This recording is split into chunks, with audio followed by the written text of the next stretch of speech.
Hey guys, welcome to Mara des, which is Japanese for a long way to go. My name is Wyatt and I'm a missionary heading to Japan. So whenever a missionary is seeking to share the gospel with a new culture, they have to do something called biblical contextualization. And basically what that means is you have to find connections between the host culture and the Bible so that you can explain the Bible in a way that the people of the host culture will understand. To some degree, all Christians have to do this whenever they're talking about the Bible. Whether you're trying to teach a Bible story to your kids or whether you're just trying to get some point across in a weekly Bible study, normally you have to give a little bit of extra context to explain what it is you're trying to say. So in my preparations to go to Japan, one of the things I've been doing is reading up on Japanese culture, specifically with the goal of finding these connections I can make between it and the Bible. So far, I've found two of these connections that I really like. Before we get started though, I want to encourage you guys to like and subscribe. Doing that helps out the channel a whole lot, and helping out the channel helps the mission. So the first connection I found was in Thomas Clary's translation of the Bushido Shoshinshu, otherwise known to English speakers as the Code of the Samurai. That's right, you can't talk about Japan without the samurai. Now I could try to explain the connection I found, but I think it would be better just for you guys to hear it yourselves. So let me read it to you. When the jacket is soiled by bodily oil, dirt, and dust, all you have to do is wash it with a good detergent and it comes clean. When the human heart is affected by all sorts of things that dirty it, in contrast, a simple wash and rinse, so to speak, will not get it clean. A white jacket, furthermore, only needs to be washed once or twice a year, but the human heart, even if cleaned constantly, 24 hours a day, whatever you are doing, in all situations, still becomes dirty again easily. Ah, yes! I just get really excited reading stuff like that. This man is hungry for salvation. More importantly, his feelings on righteousness mirror those of Paul's. Let's just compare this passage with one from Romans 7.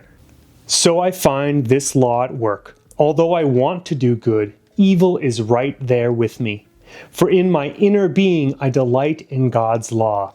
But I see another law at work in me, waging war against the law of my mind and making me a prisoner of the law of sin at work within me. What a wretched man I am! Who will rescue me from this body that is subject to death? Thanks be to God who delivers me through Jesus Christ our Lord. Paul and the samurai who wrote this book are basically complaining about the same things here. Both of them are frustrated that no matter what they do, they can't quite get their hearts to where they want it to be. As such, this book, and specifically this passage, could be used to make a connection between Japanese culture and the Bible. Now, as much as I like that first connection, I'm more excited about this next one, because I believe that it can be used to directly discuss the gospel. However, before I explain it to you guys, I need to give you some historical context. So for the majority of its history, Japan was a feudal nation, which meant that it had peasants that were governed by a lord and lords that were governed by a shogun. And then the shogun in turn was governed by the emperor. Additionally, it's important to understand that for the entirety of Japanese history, hierarchy has always been incredibly important. Hierarchy is as important to the Japanese as freedom is to Americans. So you would think this would create an incredibly oppressive environment for the Japanese throughout their history. However, this is not necessarily true. The Japanese had systems where they could deal with abuses of power. And this story specifically comes from one of those tools that they used to address corrupt lords. So if there was a corrupt lord who was abusing his peasants, the peasants could go to the shogun and file a complaint.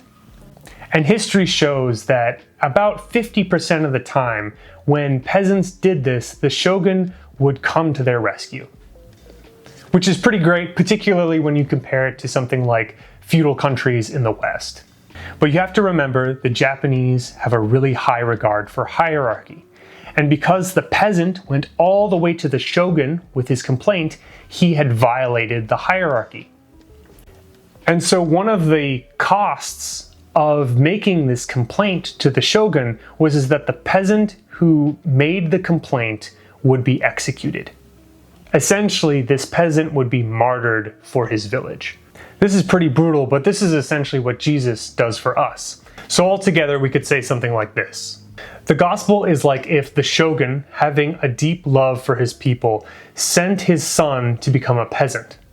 He would command his son to live amongst the other peasants, to learn their plight, to learn their struggles, and then to come back and make a complaint directly to him.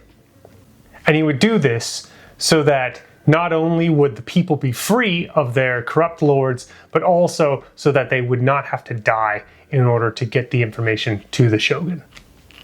So that's just kind of like a rough sketch of how I might use that story. But regardless, I think there's a lot of potential there. And this shows a great way that we can explain the gospel to the Japanese and put on display God's love.